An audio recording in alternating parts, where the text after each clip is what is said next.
That's why the lady is a trash. This is Mark Simone. It's 10 minutes before 5. Well, this is a real honor because on the line is, in my opinion, and probably the opinion of many people, the greatest female vocalist in the history of music. Ella Fitzgerald, how you doing?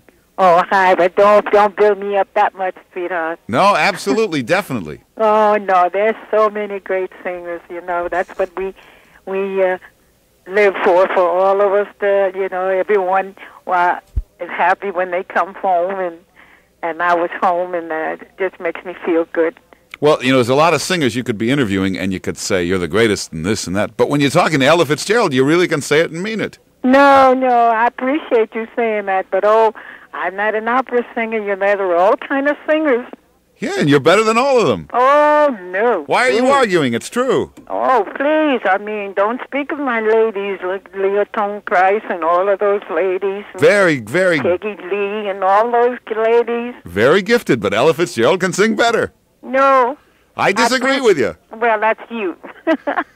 But, you do. Let's talk about facts now. You have recorded, I think, more albums than any other singer except for Bing Crosby. Did you know? You've recorded, I think, 166 albums. Well, you know them better than I do. Some of them I haven't even heard.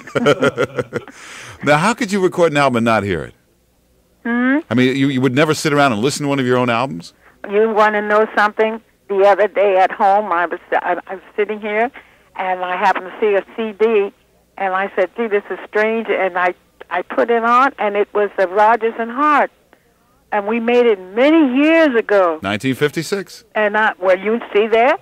And I said, my gosh, listen to the songs on this CD. And I mean, I've never really listened to these tunes. Are you trying to tell me you're not familiar with that album? I'm learning some of the songs now. Where have you been? You've had a fabulous recording career. Oh, yes, but sometimes you record numbers and you forget about it, or the way I've been traveling most of my life, unless I just sit down, and I hate to make it look like I'm playing just my albums when I'm home, which I don't. I like to listen to other people also. It's hard for you to, to keep track of all this because you are so busy, but that Rodgers and Hart album, for instance, and all those albums from that period are being re-released on compact disc and all sorts of things. That's what I mean. This was on a compact disc, and I had never really heard it.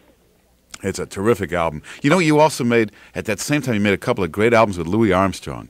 Oh, well. It's his birthday this weekend. I mean, you must think of him all the time. Oh, gosh, I mean, I always think of when we record, he had those white socks on. I have a picture that we took, and he has those white socks, and that just used to knock me out when we'd be recording. Now, who would you say is your favorite singer? I know it's hard to pick one, but just off the top of your head, who are a few people? Well, I mean, there's so many great young singers nowadays, and then of course, I mean, there's like my Frank, there's Tony Bennett, and Billy Eckstine. I usually, what I do at home, I usually take a CD and I put about 5 or 6 songs of the men. Yeah. And I just go from one to the other. Because they all have a different style, and they all have something that you love, like Nat King Cole. I always close with his CD. We're talking with Ella Fitzgerald. You and Sinatra worked together a number of times, and you were fabulous together. I'm just sorry you never recorded together. You never made an album together. No. There was talk of it at one time, though, wasn't there?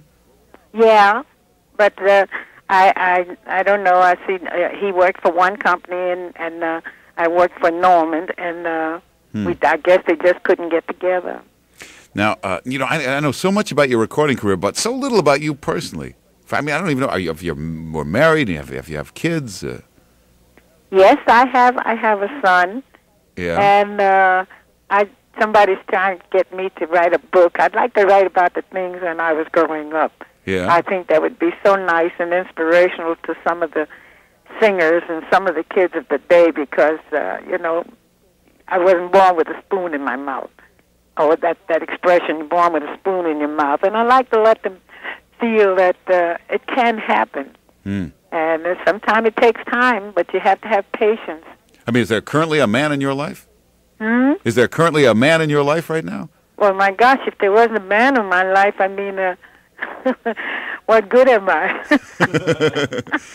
Yeah, there's somebody, but we don't see each other that often. Well, I could imagine it'd be hard. You're always traveling. Yeah. Now, what are the favorite places you like to travel to? I like to travel everywhere now. I mean, since after I became ill, well, I missed all of that for 3 years, and now it's like a new beginning because there's so many places I've missed. This time of year we usually be in Europe, and I really missed all of that. And you get different people. I've watched different people's children to grow up, and I get letters from them, and then it's the same way. Like then we go to South America or we go to Australia. Mm-hmm. And I missed all those things because I can't go to those places yet. Now, I had forgotten about that, but you were in the hospital. Now, I assume you're all right now. Everything's okay? Thank God, yes. Mm-hmm. Well, you sound as good as ever. Yeah. And now, when will you be appearing in New York? Again? When will you be appearing in New York again? I know you were at Carnegie Hall, and you created tremendous excitement. Oh, gosh, I was so thrilled when I came outside. You have no idea when the kids that were outside, and especially the young ones, saying, "We love you, Ella." And love is such a beautiful thing. If people loved each other all over the world. Now, I happened to be walking by Carnegie Hall that night. I don't know if you know about this, but there was incredible ticket scalping going on that night. That's what I heard. I mean, it was creating tremendous excitement outside Carnegie Hall. So I hope you'll be back in New York soon. I hope so, and I want you to on your program, and I can say thanks to all my fans, my young ones and the old ones, because I find it the thrill of having so many young ones that listen to my songs, and that's why I always try to keep my program so that I do something for everybody, and it means so much. Well, thanks for talking with us, and I know you're going to start an argument, but you're the greatest singer, in my opinion. The greatest female vocalist in the history of music. Oh, boy, this is a long history. I still stand by my statement. Well, thank you, sweetheart. All right. I love you. Well, take care of yourself, and we'll talk to you later. All right. Thanks for coming on. Thanks for coming. See you later. Bye. That's Ella Fitzgerald. Wind in my hair, life without care. I'm broke, it's old, hate California.